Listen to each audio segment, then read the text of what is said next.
நடிகர் ராம்கி அவர் 80s kids 90s கிட்ஸுக்குலாம் ஒரு ஃபேவரட்டான ஆக்டர் அப்படின்னு சொல்லலாம். அந்த காலத்தில் வந்து நிறைய படங்கள் நடிச்சிருப்பாரு. இமேஜ் இல்லாமல் எல்லா படங்களையும் நடிப்பார். டபுள் ஹீரோ சப்ஜெக்ட் நடிப்பார். ஹீரோயினுக்கு முக்கியத்துவம் கொடுத்த கதைகளில் நடிப்பார். ரெட்டை ரோஜா, மாயா பஜார் இதெல்லாம் வந்து பார்த்தீங்கன்னா ஹீரோயின்ஸ்க்கு தான் ரொம்ப இம்பார்ட்டன்ஸ் கொடுத்த படம். அதுலேயுமே அவர் வந்து நடிச்சிருப்பாரு. ஆனால் அவருடைய வாழ்க்கை வந்து சினிமா துறை வந்து அவர் எளிமையாக கிடைக்கல. இப்போ எல்லாருக்கும் 2K கிட்ஸ்க்கு அவர் எப்படி தெரியும்னா லக்கி பாஸ்கர் படத்தில் ஆண்டனி, இப்படி ஒரு ஆண்டனி நம்ம லைஃப்பில் வரமாட்டாரா அப்படின்னு எல்லாருமே யோசிச்சுட்டு இருப்பாங்க. ஆனால் உண்மையிலே ராம்கி வாழ்க்கையில் அப்படி ஒரு ஆண்டனியா அவரே தான் இருந்தார் அப்படின்னு சொல்லணும்.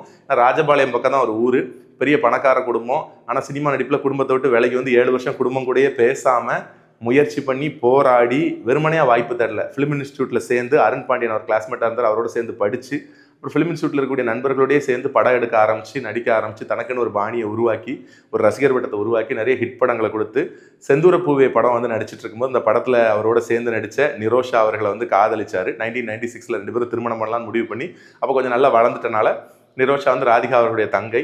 ராம்கி அவங்க குடும்பத்தில் பேச குடும்பத்தில் ஒத்துக்காமல் 2 வருஷம் போராடி அதுக்கப்புறம் திருமணம் பண்ணி இன்னைக்கு வரைக்கும் சினிமா துறையினாலே வந்து இல்லை 4 கல்யாணம் பண்ணுவாங்க 5 கல்யாணம் பண்ணுவாங்க ஈஸியாக டைவர்ஸ் வாங்குறாங்க ஒரு குறை சொல்லிட்டு இருக்காங்களே, அப்படி இல்லை.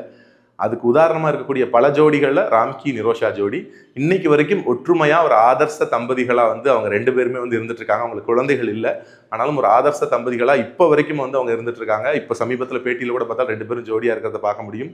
ஸோ ராம்கி அவர்கள் வந்து அப்போ இருந்த மாதிரியே இப்போவும் இருக்காருன்னு சொல்லலாம். குறிப்பாக இப்போ சமீப பேட்டிகள்லாம் கேட்கும்போது அவருடைய இந்த ஹேரை பற்றி எல்லாருமே கேட்குறாங்க. அதுதான் ரொம்ப ஸ்ட்ரெஸ்ஸே இருக்காது, இப்போ ரிலாக்ஸ்டாக இருப்பேன் அப்படின்னு வந்து சொன்னார்.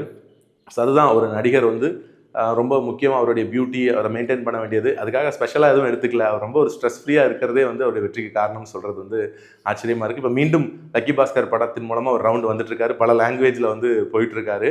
ஸோ ராம்கி அவர்களுடைய பயணம் வந்து மிக நீண்ட பயணம். ஆனால் அது சாதாரணமாக கிடச்சிடல. ஆனால் அவர் விடாமல் முயற்சி பண்ணதுனால தான் சினிமாவில் ஜெயிச்சார். இன்றைக்கி சினிமாவில் ஜெயிக்கணும்னு ஆசையாக இருக்க எல்லாருக்குமே ராம்கியோட கதை வந்து ஒரு உதாரணமாக இருக்கும்.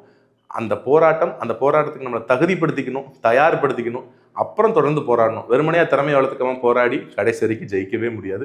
அப்புறம் சொல்கிறது இந்த ஃபீல்டில் போனாலே தோற்று தான் போவோம், காசு இருக்கவங்க தான் இதில் ஜெயிப்பாங்க அப்படின்னு. அது உண்மை கிடையாது. உண்மையான உழைப்பு இருந்தால் நிச்சயம் ஜெயிக்க முடியும்.